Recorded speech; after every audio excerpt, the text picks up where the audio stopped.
Okay, right. And if this offends you, don't listen to it. If this offends you, don't listen to it. You don't have to listen to me. Be a baby. Have a weak, minute mindset, victim mindset, right? And don't listen to the videos. If the truth offends you, if it hurts you, if you're not docile enough to block it out your mind, don't listen to it then. Go kill yourself then. I won't care. Just don't listen to my videos then.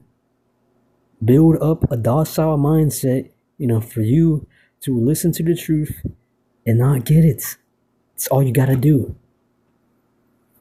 Right? Take a handful of red 40s, yellow 12s, and steroids and chug them before listening to my video. You'll be good, bro. Or take a puff of your weed smoke, right? Your evil ass, wicked ass black smoke, and then just be a nigga or whatever, bro, and do what you go do, man.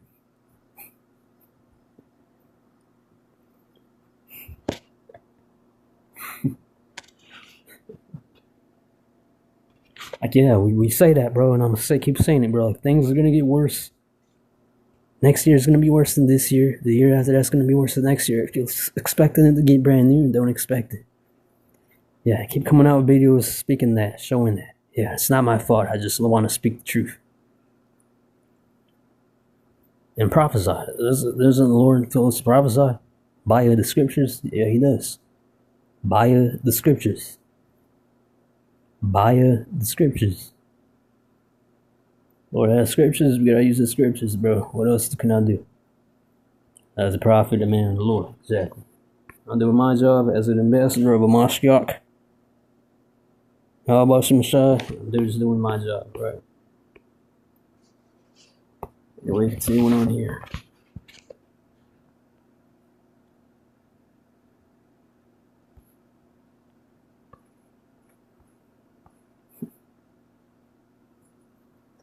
So it says I wanted to read some of this from history.com. Then I'm gonna close out with this. Basically, yeah,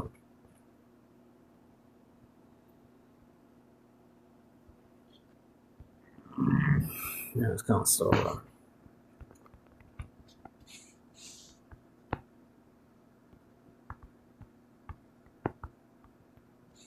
So I'll just get this again. Deuteronomy 4:6.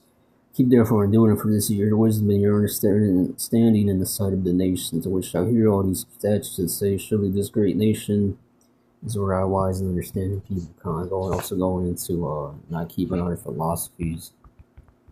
I think this is in Proverbs 5.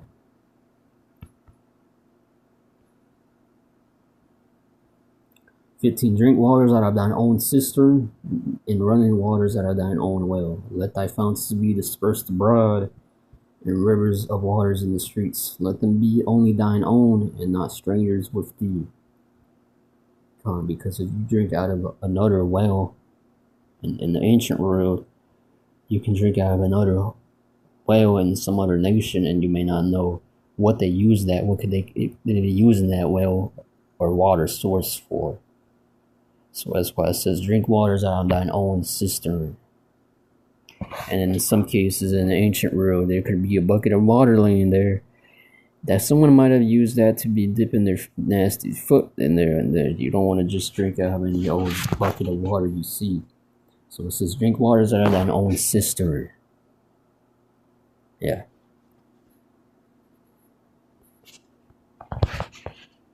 So and that's metaphorical too, right? But that's also ultimately going into a spiritual. You don't want to spiritually be into these other philosophies, doctrines, which is what Halloween, once again, SamHein goes back to. So to close out, I'm going to get this last information from this excerpt here, SamHein. Going into SamHein's, the title is SamHein from history.com. SamHein in Gaelic, going back to the Gaelics, who pronounced where Pope Gregory III and then the fourth were also ruling, because they were vassal states to they ruled in Italy, right? And this was when Jake was still in power, but they were they were here Gaelic here, where they would practice Samhain, where it was originated. They would it was called a Christian state or whatever, a vassal state. Christians, yeah, there was would be Gaelic over there. That would have been considered a church and state. Where was Samhain?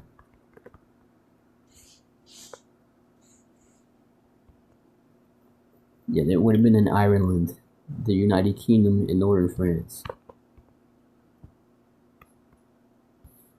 Yeah, it was this, later on in the history that would have been considered. Those were where the barbarians, the Gaelics, were at living. But later on, that whole, especially Ireland, UK, France, northern France, those would have been later on have been administrative church estates from Italy. That's why King James, go into the history to prove it. King James later on, years after Pope Gregory, who ruled in Italy, even the King James had to answer to the papacy in Italy. They didn't want him to write the King James Bible, to translate it to a common language.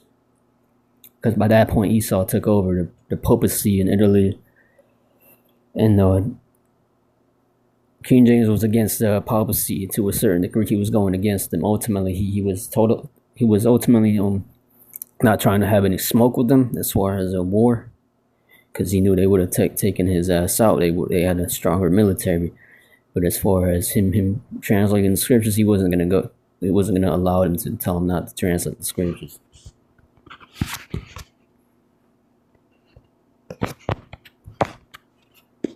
And then later on, one of his sons, they would have the boldness to go ahead and go head to head at war with them, which ended up taking down the Stuarts. The Stuarts were the family line, the dynasty of King James.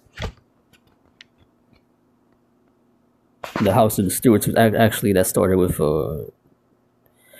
Henry IV, something, I forgot the number. Henry, that was the father of King James. They speculate that was the father. It would have been the father of King James. He started the Stuarts dynasty. King James was just more famous than Henry, and then yeah. So anyway, going back to this, so yeah, Gaelic over there. At by this point, we're getting into it. Once it gets changed to Halloween and it gets that name changed, ultimately Esau took over, and then that's when they incorporated. They made it fully pagan once again, and then so yeah, Halloween is just the same as Samhain now. At this point, it's just the word Halloween really meant Hallow Eve, not going into Eve ultimately. So that's off too. It wasn't going into worshiping the Virgin Mary. Ultimately, it was supposed to be a righteous thing. Okay, because the Eve before November 1st, with All Saints Day, which would commemorate the saints and what they did for their faith, was they weren't worshiping the saints, but they were honoring them by remembering their faith, reflecting themselves on them, that on their own faith.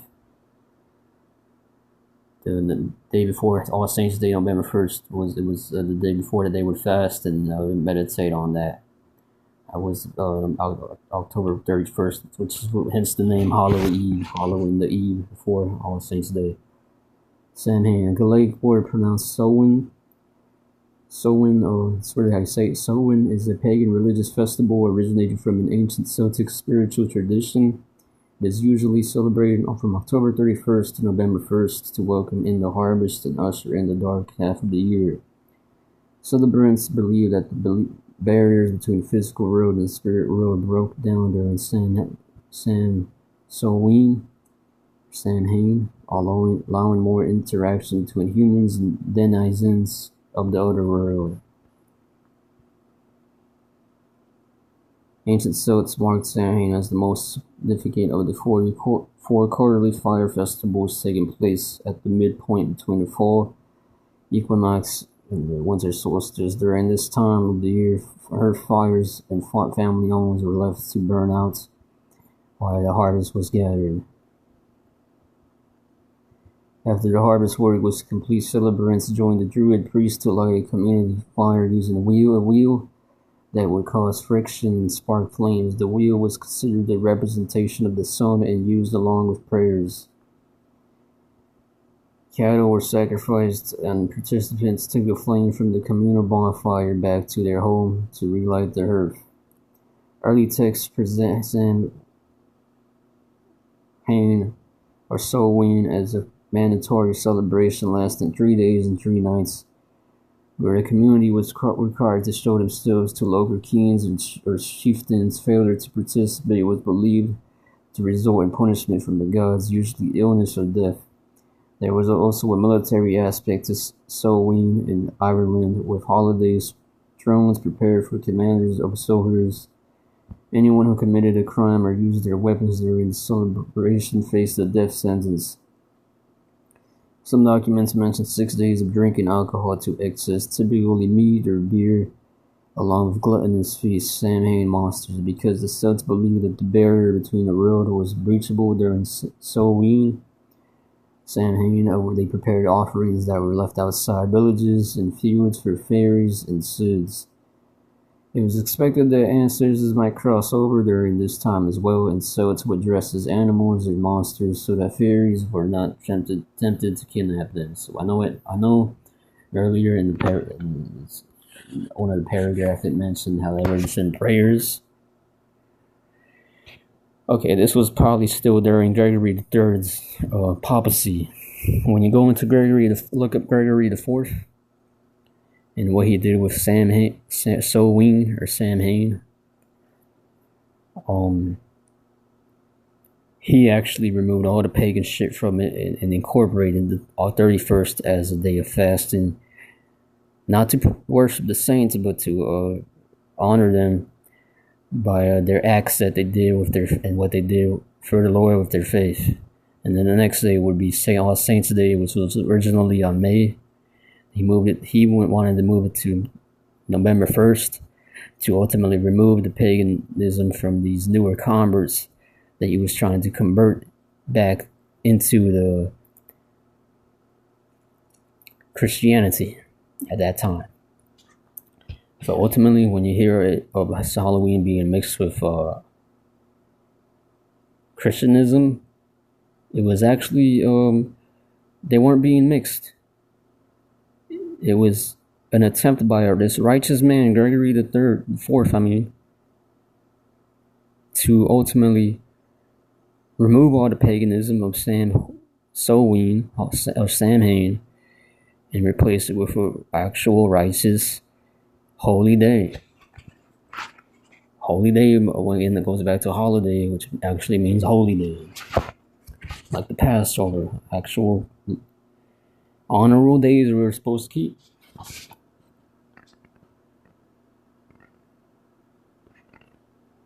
It says here, they prepared offerings that were left outside villages and fields for fairies and Suds. It was expected that ancestors might cross over during this time as well.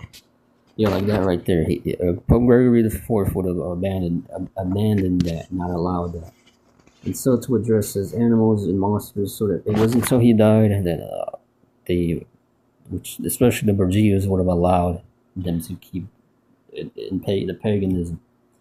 It says, and so to address as animals and monsters so that fairies were not tempted to kidnap them, because ultimately the Borgias ended up taking over the papacy.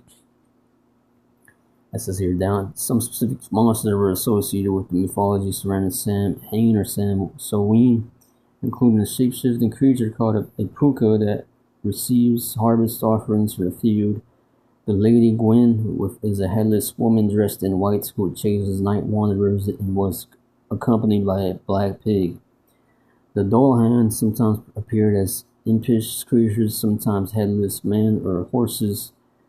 And I believe these specific creatures here, they later on ended up incorporating after Jake eventually, because they were righteous Jakes once again, who may have still been on, just like King James. I mean, he didn't say the name. Probably didn't know the true name, Yahweh Shai, but ultimately he kept laws.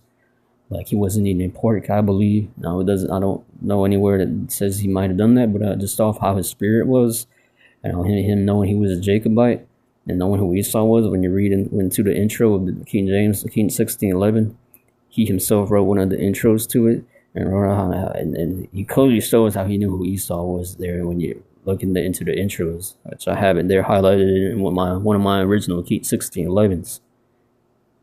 I only have one anyway, but I have it highlighted there, which proves that he knew who Esau was, and he called himself a Jacobite. So just saw him doing that, and him being truly being a black man. If you look at the original photos of him, I knew for a damn sure he didn't eat pork.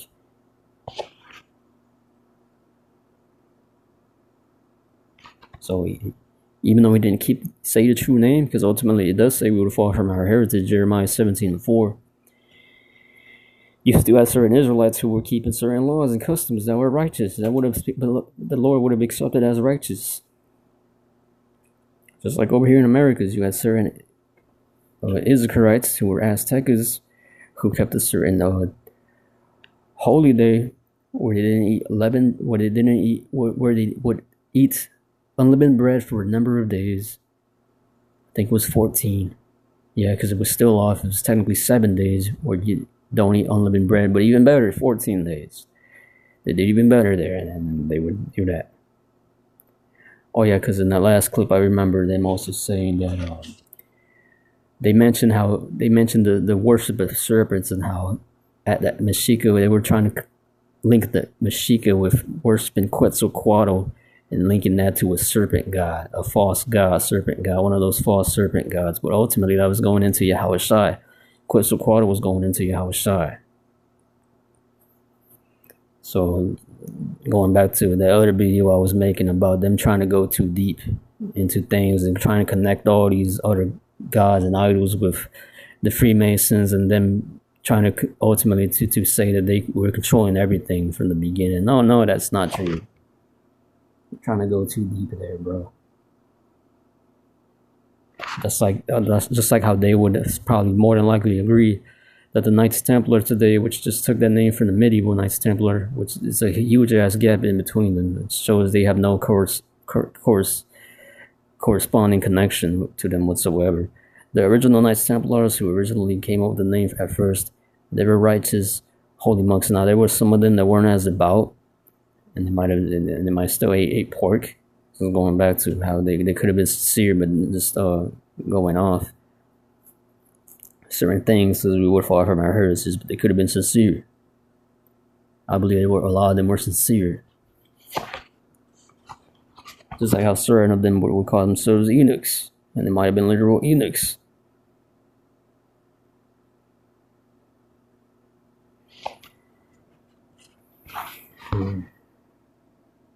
Now, don't get me wrong, there were some of them that would perpetrate to be into it.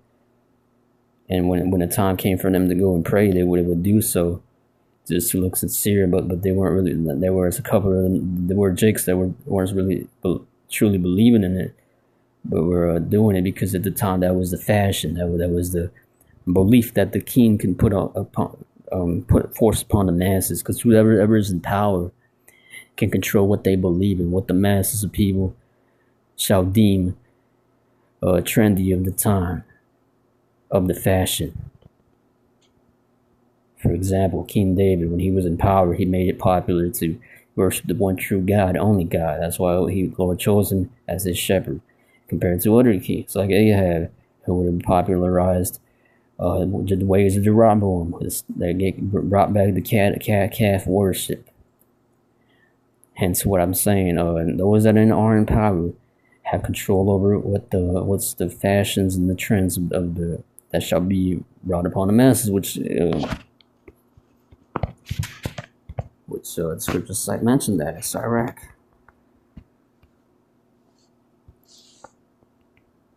It's Iraq tense, just like how I said earlier, One of my last videos, if we were in power, we would bring back the worship of the one true God, Yahweh. Just like over there in the Taliban today, they can kill an adulterer or an adulteress. Now, if you were to move over there, you would now have to conform to that. And those in power have control over what the general population would follow. This is Sirach 10. Just like if a nigga, YN was to be in power right now, what would he make popularize? Shooting and gangbanging. This is Sirach 10 and verse 2.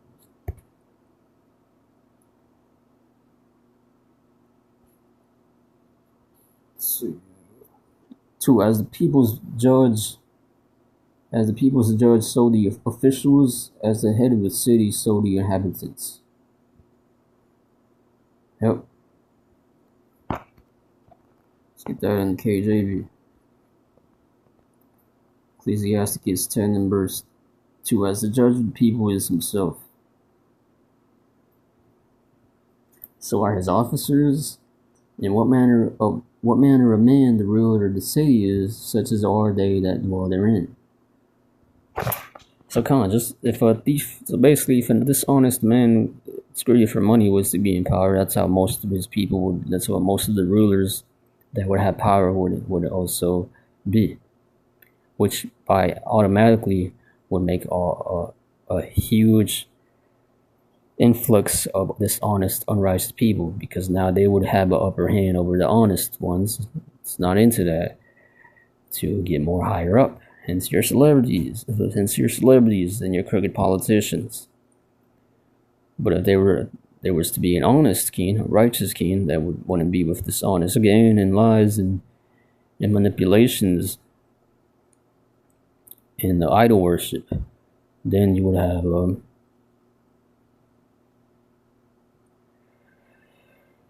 more honesty and honest people rejoicing and being over those that are into being dishonest. Now, don't get me wrong, this ain't a perfect world, so you're still going to have those that can perpetrate to be honest, who are really behind the scenes dishonest. They show you that in the movie Constantine.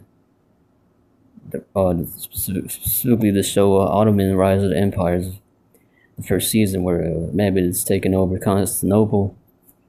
Constantine XI, I believe he was sincere. He wasn't secretly worshiping idols. Well, he was off, don't get me wrong. He still practiced certain paganistic ways, but in his mind, he sincerely believed was the truth.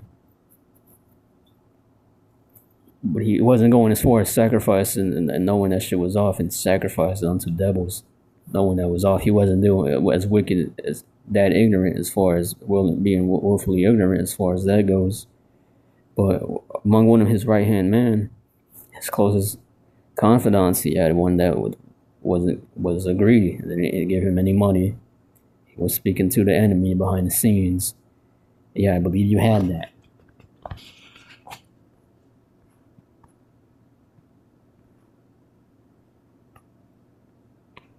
So once again, keep bothering the fourth. I'm gonna keep mentioning it. I believe that was a righteous man, one of the elect today, back today. Blood Impeller, I believe that was, he was off too. He drank blood, but ultimately they ate pork too. Some of those Christians didn't believe in eating pork was wrong, but they were, as far as them believing they were worshiping the one true God, not sacrificing unto devils and demons and human sacrifice, but thinking they were believing the one true God. I believe that.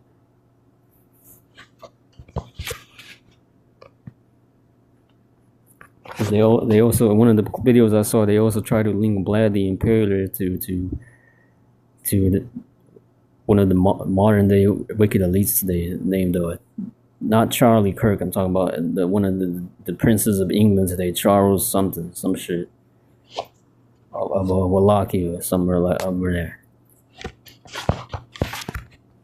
No, I don't believe that.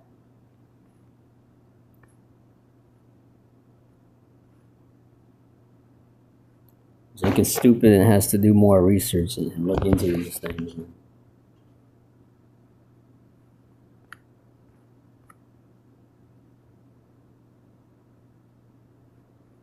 Going back to the article here. Forgot where SamHein